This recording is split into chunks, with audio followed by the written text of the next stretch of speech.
विजयनगर में धामा ने बेताल की मूर्ति को अपने राजमहल से निकाला, अपमानित करके उसे तालाब में फेंक दिया और राजमहल चंद्रकांत किला को होटल चंद्रकांत किला में तब्दील कर दिया। करने के बाद उसी होटल में रंजीत की शादी के दौरान रहस्यमयी घटनाएं शुरू होती है। प्रिया समेत गांव की सभी औरतों को प्रेत ने गायब कर दिया। महिलाओं को ढूंढते समय रंजीत की भी मौत हो गई। कुछ दिनों के बाद खुद ही सारी महिलाएं लौट आती है, लेकिन उनकी हरकतें अजीब थी।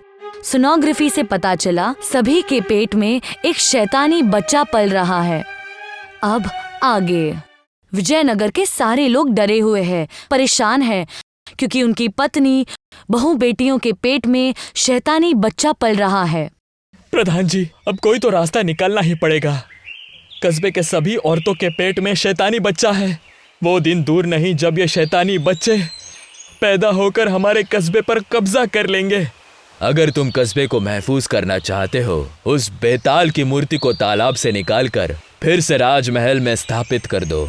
अगर इससे कस्बे की रक्षा होगी तो फिर मैं ऐसा ही करूंगा। लेकिन उसे निकालेगा कौन? अगर बेताल सबको गायब कर रहा है तो मुझे भी गायब कर देगा। मैंने ही उस मूर्ति को पानी में डाला था, मैं ही उसे निकालूंगा। प्रधान जी और कुछ लोग तालाब के किनारे खड़े हैं। धामा के साथ कुछ लोग तालाब में मूर्ति ढूंढने जाते हैं, लेकिन सबके पांव डर के मारे कांप रहे हैं। ये लोग पूरे दिन मूर्ति ढूंढते रहते हैं। शाम होने को है, लेकिन मूर्ति नहीं मिलती। यहाँ मूर्ति नहीं है, यहाँ भी नहीं है। मुझे अच्छे से याद है, मैंने इसी तालाब में मूर्ति फेंकवाई थी, लेकिन मिल क्यों नहीं रही? शायद वो गायब हो गई। मुझे तो लगता है वही बेताल अपने बदनामी की वजह से पूरे गांव को परेशान कर रहा है। हो सकता है, लेकिन अब रास्ता ही क्या है? अब पूरे कस्बे को बेताल की बदनामी की कीमत चुकानी पड़ेगी। प्रधान धामा और गांव के सभी लोग गांव की ओर निकल पड़ते हैं। धामा अपने घर पहुंचता है और देखता है उसकी पत्नी समीक्षा बैठकर खून की उल्टी कर रही है। समीक्षा, समीक्षा, क्या हुआ तुम्हें? क्या हुआ? धामा की आवाज सुनकर समीक्षा अपना सिर 360 डिग्री घुमाती है और हंसते हुए धामा को देखती है। आप आ गए? क्या हुआ तुम्हें? समीक्षा, मेरी गोद भराई करा दो ना। वो तो 7वें महीने में होती है ना? मेरा 7वां महीना ही चल रहा है। तुम चुपचाप सो जाओ। मेरी गोद भराई करवा दीजिए। धामा की डांट सुनकर समीक्षा रोने लगती है। आंसुओं की जगह खून टपकने लगता है। समीक्षा को रोता देख धामा उसे गले लगा देता है, लेकिन उसका चेहरा डर से कांप रहा है। चुप हो जाओ, कल ही तुम्हारी गोद भराई करवा दूंगा। समीक्षा सो जाती है, लेकिन धामा को नींद नहीं आ रही। मेरी वजह से पूरा कस्बा बर्बाद हो जाएगा। मैं उस मूर्ति को राजमहल से निकलवा कर फेंकवा देता, और ना ही सभी औरतों पर यह नौबत आ जाती। ये सोचते सोचते धामा राजमहल चंद्रकांत किला की ओर निकल जाता है, जहाँ से उसने मूर्ति हटवाई थी। धामा उस कमरे में पहुँचता है जहाँ बेताल की मूर्ति स्थापित थी, और सब कुछ गौर से देखने लगता है। उसे वहाँ एक पुराना ईंट मिलता है जिस पर कुछ लिखा हुआ है।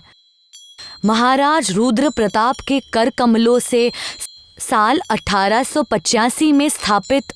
इसका मतलब है इस मूर्ति की स्थापना 1885 में हुई थी। मुझे 1885 का पूरा विवरण निकालना होगा। धामा राजमहल के लाइब्रेरी में जाता है और 1885 की किताबें ढूंढना शुरू कर देता है। ढूंढते ढूंढते उसे 1885 की पुस्तकें मिल जाती है, जिसमें मूर्ति स्थापना का पूरा विवरण लिखा हुआ है। धामा पूरा विवरण लेकर प्रधान के पास जाता है। आप ठीक कह रहे थे प्रधान जी, मैंने मूर्ति फिकवा कर बहुत बड़ी गलती कर दी। मैंने मूर्ति स्थापना का पूरा विवरण निकाल दिया है। मुझे भी तो बताओ। घने जंगलों में बसा ये विजयनगर सदियों से तंत्र मंत्र की रहस्यमय दुनिया का केंद्र रहा है। 18वीं शताब्दी में हमारे पूर्वज राम सिंह ने पड़ोसी बादशाही के खिलाफ युद्ध छिड़ा था। राम सिंह युद्ध जीतने वाले थे, लेकिन पड़ोसी राज्य ने अपनी हार से व्याकुल होकर तंत्र मंत्र का सहारा लिया। फिर पड़ोसी राज्य से एक शक्तिशाली राजस्वीय शक्ति से यानी कि प्रेतों की समूह ने हमारे राज्य पर हमला बोल दिया। वो प्रेत रातों रात लोगों को बीमार कर देते थे, फसलों को नष्ट कर देते थे। नतीजा, कस्बे को तबाही की कगार पर लाकर खड़ा कर दिया। बच्चे रात में चीखते थे और सुबह होते होते घरों में मौत का साया मंडराने लगता था। ये सब देख कस्बे वाले खौफ के मारे सहमे हुए थे और राजा राम सिंह असहाय महसूस कर रहे थे। तब कस्बे के अहम तांत्रिक शिवानंद, जिन्हें विजयनगर का महान सिद्ध पुरुष कहा जाता था, उन्होंने आगे बढ़कर जिम्मेदारी ली और रात के अंधेरे में कब्रिस्तान पहुंचे। उन्होंने बेताल सिद्धि मंत्र का जाप आगाज किया।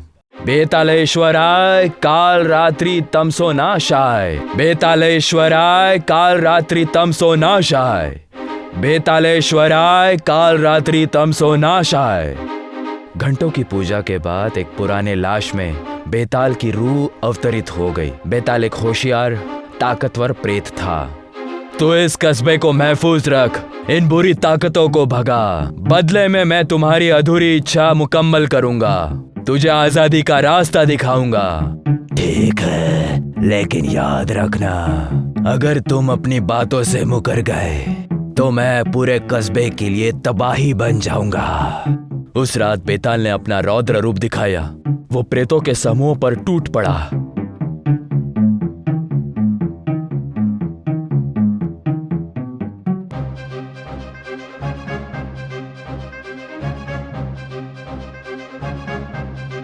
और कस्बे में शांति लौट आई थी। फिर तांत्रिक ने कस्बे वालों को इकट्ठा किया। ये बेताल अब हमारी रखवाली करेगा, सब लोग इसकी पूजा करो। हर अमावस्या की रात को एक बकरे की बलि दो ताकि इसकी ताकत बनी रहे। अगर इसकी पूजा रुकी तो बेताल गुस्से में आ सकता है। मैं बेताल को इज्जत देते हुए बादशाही में एक अनोखा कक्ष देता हूँ। कस्बे वालों, ये बुत कस्बे की रूह है, इसको बदनाम मत करना। मेरे पुश्तैनी ने बेताल का बुत बादशाही में स्थापित किया था। मैंने उसे तालाब में फेंकवा दिया और कहा था कि बदनाम मत करना, और मैंने ये गलत किया। कस्बे की इस हालत के लिए मैं ही जिम्मेदार हूँ। मैंने सोचा कि बादशाही को बेचकर एक धंधा करूंगा। मेरे मन में एक लालच आ गया था। हमें तांत्रिक को बुलाकर बेताल की बुत फिर से स्थापित करानी होगी। प्रधान जी तांत्रिक शिवानंद के वंशज तांत्रिक अभयनाथ को बुलाते हैं। वो तालाब के पास खड़े हैं। धामा उन्हें अब तक की पूरी कहानी बताता है। मैंने बेताल की बुत को इसी तालाब में फेंकवाया था। कुछ दिन बाद हम कस्बे वालों ने ढूंढा तो वो मिली ही नहीं। रुको, मैं अभी ही दिव्य दृष्टि से देखता हूँ। अभयनाथ आंखें बंद करते हैं और मंत्र पढ़ना शुरू करते हैं। कुछ देर बाद अभयनाथ आंखें खोलते हैं। उस बेताल ने आजादी पाली, अब उसकी पूजा फिर से करनी होगी। अभयनाथ कब्रिस्तान पहुंचता है और सामने एक लाश अपने रखता है और बेताल सिद्धि की मंत्र पढ़ना शुरू करता है। बेतालेश्वराय काल रात्रि तमसो नाशाय। घंटों की साधना के बाद उस लाश में बेताल की आत्मा प्रवेश कर जाती है। क्यों बुलाया है मुझे? मुझे माफ कर दीजिए, मैंने आपको बदनाम किया। मेरे कस्बे को फिर से महफूज रखिए। आपने गुस्से में आकर विजयनगर की औरतों के पेट में शैतानी बच्चों का बीज डाला है, उसे बर्बाद कर दीजिए। बेवकूफ, मैंने ऐसा कुछ नहीं किया। शैतानी प्रेत आत्माओं ने यह सब किया है। मैंने कस्बे को महफूज रखने की पूरी कोशिश की, लेकिन मेरी पूजा न होने से मैं कमजोर हो गया था। इसीलिए शैतानी प्रेतात्माओं ने मुझे हराकर सभी औरतों को कैद कर लिया और उन सभी प्रेतात्माओं ने सभी औरतों की पेट में अपना शैतानी बीज डाल दिया। अब इसका क्या रास्ता है? अब एक ही रास्ता है, मेरी बुत स्थापित करो, मेरी पूजा करो, मुझे कुर्बानी दो, जिससे मुझे ताकत मिलेगी। फिर मैं उन शैतानी प्रेत आत्माओं का मुकाबला करूंगा और औरतों की पेट से उन शैतानी बीज को बर्बाद करूंगा। ढोल नगाड़े बज रहे हैं। तांत्रिक अभयनाथ राजमहल में बेताल की मूर्ति स्थापित करते हैं और सामने सारी औरतों को एक घेरे में ले लेते हैं। सामने आग जलाकर बेताल सिद्धि की मंत्र पढ़ना शुरू करते हैं। बेताल सिद्धि देहि शक्तिम बुद्धोध्य कुंडबलम धन्नांत्रे सद्दांतति। कुछ ही घंटों की साधना के बाद सभी औरतों के मुंह से काला धुआं निकलता है जो मूर्ति के मुंह में चला जाता है और सभी औरतें बेहोश होकर गिर जाती है। कुछ देर के बाद जब सभी औरतों को होश आता है तो सब पहले जैसा हो जाता है। सब में से भूतिया हरकतें निकल जाती है। गांव के सारे लोग खुश होकर बेताल की पूजा करने लगते हैं।